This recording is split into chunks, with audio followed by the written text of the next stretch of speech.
बच्चों, कैसे आप लोग? आशा करता हूँ आप अच्छे से होंगे और मन लगा के पढ़ाई करते होंगे। चलिए, आज हम जो पिछले कई वीडियो में हमने पढ़ा यूरोप में राष्ट्रवाद का उदय, उसके विभिन्न टॉपिकों को पढ़ा। आज उसी टॉपिक में से हम अगला टॉपिक लेते हैं, रोमानी कल्पना और राष्ट्रीय भावना।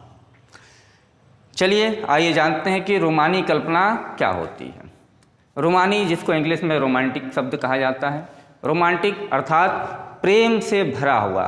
वह प्रेम किसी भी विषय के लिए हो सकता है, माँ बाप के लिए हो सकता है, राष्ट्र के लिए हो सकता है, या किसी भी अपने ऐसे प्यारे व्यक्ति या वस्तु के लिए हो सकता है कि जो आपके लिए बहुत कीमती हो।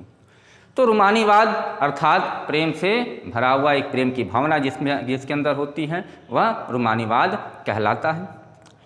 अब ये रोमानीवाद जो शब्द आया, रोमानी कल्पना जो निकल के आया, इसकी आवश्यकता क्यों पड़ी?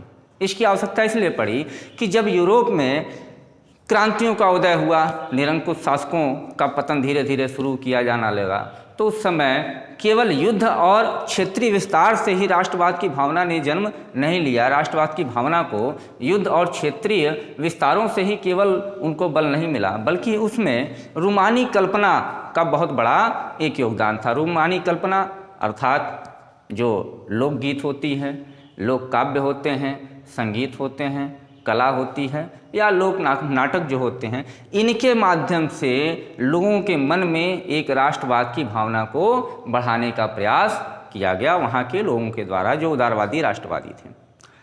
अब ये जो रोमानी कल्पना और राष्ट्रीय भावना जो ये एक तरीके से आंदोलन था, यह एक सांस्कृतिक आंदोलन था, ये संस्कृति से जुड़ा हुआ था। अब आप ये भी जानना चाहेंगे कि सर संस्कृति क्या होती है।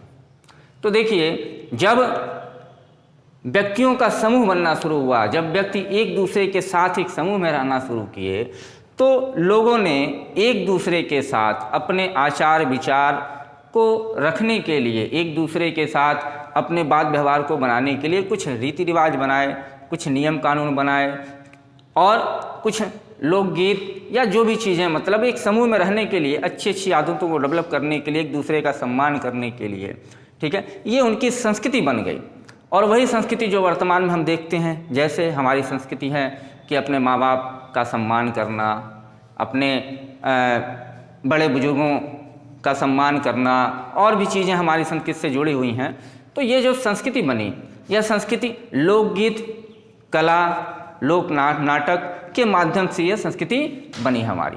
आज हम उसी संस्कृति को लेके चलते हैं। इसी तरीके से यूरोप में भी कुछ संस्कृतियां थीं जो आपस में एक दूसरे के साथ बहुत नज़दीक जुड़ी हुई थीं।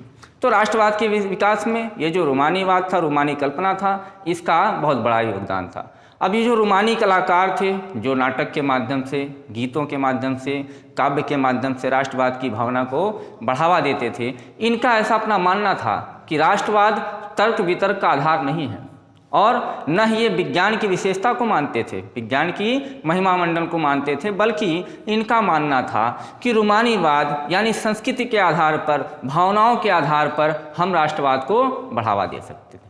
यानी संस्कृति जो पूर्ण रूप से भावनाओं पर आधारित है। संस्कृति और सभ्यता में काफ़ी डिफरेंशन है। बहुत से लोग, बच्चे संस्कृति और सभ्यता को एक मान लेते हैं, लेकिन इसमें अंतर है। ये आपको जब आप उच्च कक्षाओं में जाएंगे तो पता चलेगा। तो संस्कृति जो होता है यह एक भावनात्मक पक्ष होता है, जबकि सभ्यता जो होता है वह एक भौतिक पक्ष होता है। सभ्यता वह होती है जो हमें दिखाई देती है, जो हमारे पूर्वजों की देन होती है, उनका रहन सहन जो हम देखते हैं वो सभ्यता हो जाती है। और संस्कृति जो होती है यह एक भावनात्मक पक्ष होता है। इसी में कुछ किसी बच्चे के मन में आ सकता है कि सर ये संस्कार क्या होता है। तो संस्कार को संस्कृत में शुद्धिकरण माना जाता है, यानी व्यक्ति को मन वचन कर्म के द्वारा उसके मन वचन कर्म को शुद्ध किया जाए संस्कार के द्वारा। लेकिन हिंदी में इसका मतलब होता है कि किसी भी व्यक्ति के अंदर विशेष गुणों को उत्पन्न करना संस्कार कहलाता है।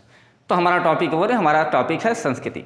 तो चूँकि हमने आपको बताया कि जो ये रोमानी कल्पना थी, ये जो आंदोलन था, यह एक सांस्कृतिक आंदोलन था, यानी लोकगीत, लोक काव्य, संगीत के माध्यम से, लोक नाटकों के माध्यम से, जो रंगमंच थे उसके माध्यम से लोगों के बीच में राष्ट्रीय भावना, राष्ट्रवाद की भावना को जागृत करना था।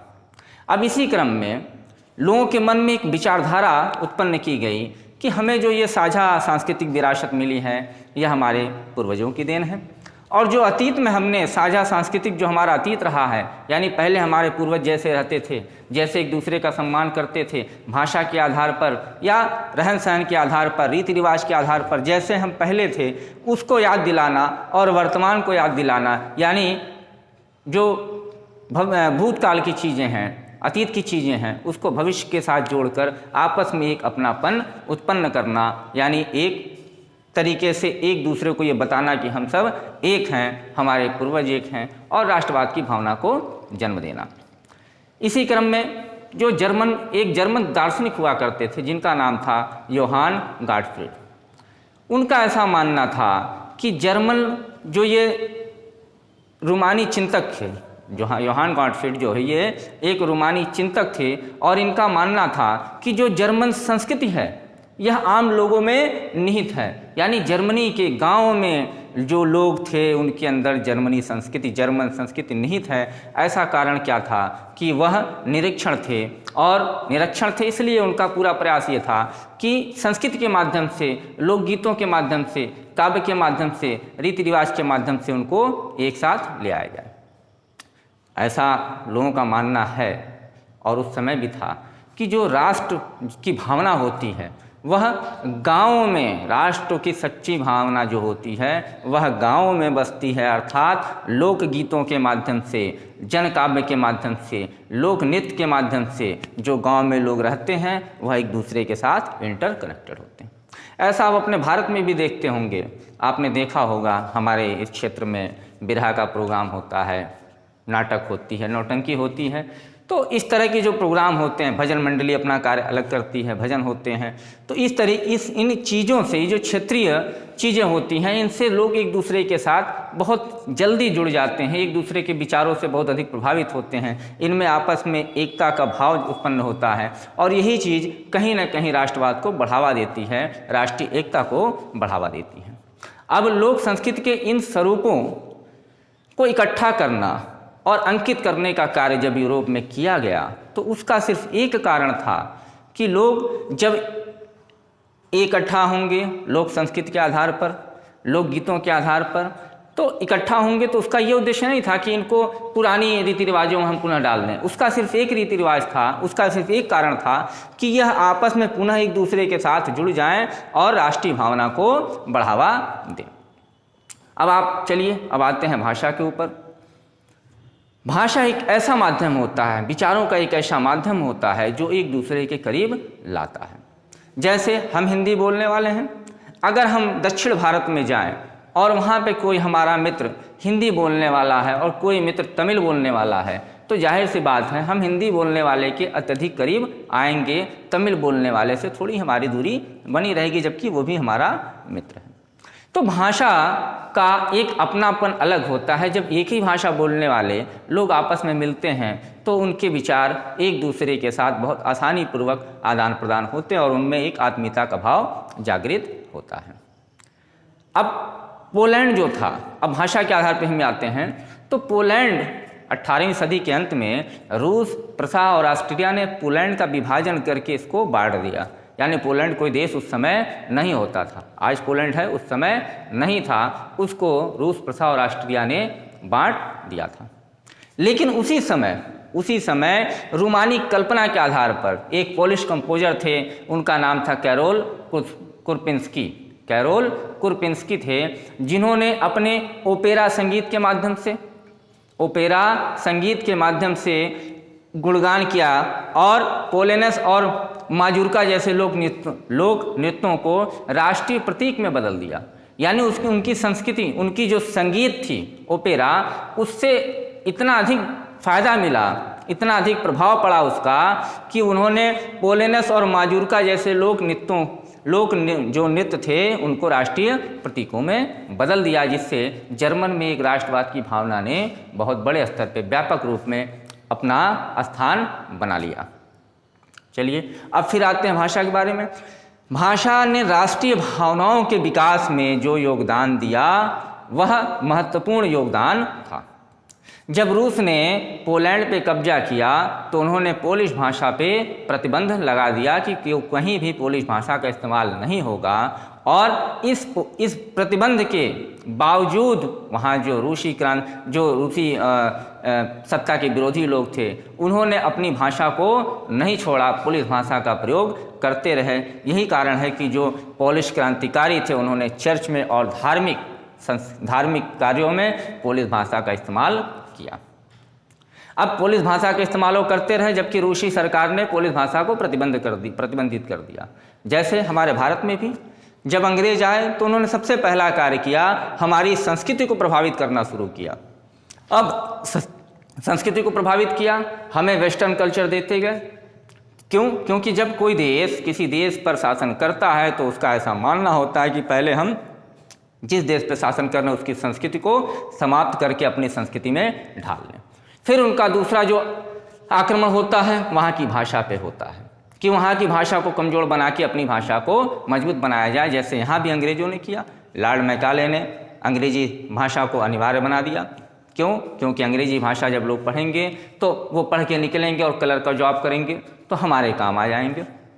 तो कोई भी देश अगर किसी देश पे शासन करता है तो वहाँ की संस्कृति और भाषा और वहाँ के जो लोकल रहन सहन होते हैं उस पर अटैक करता, उस पर आक्रमण करता, उसको समाप्त करने का प्रयास करता है।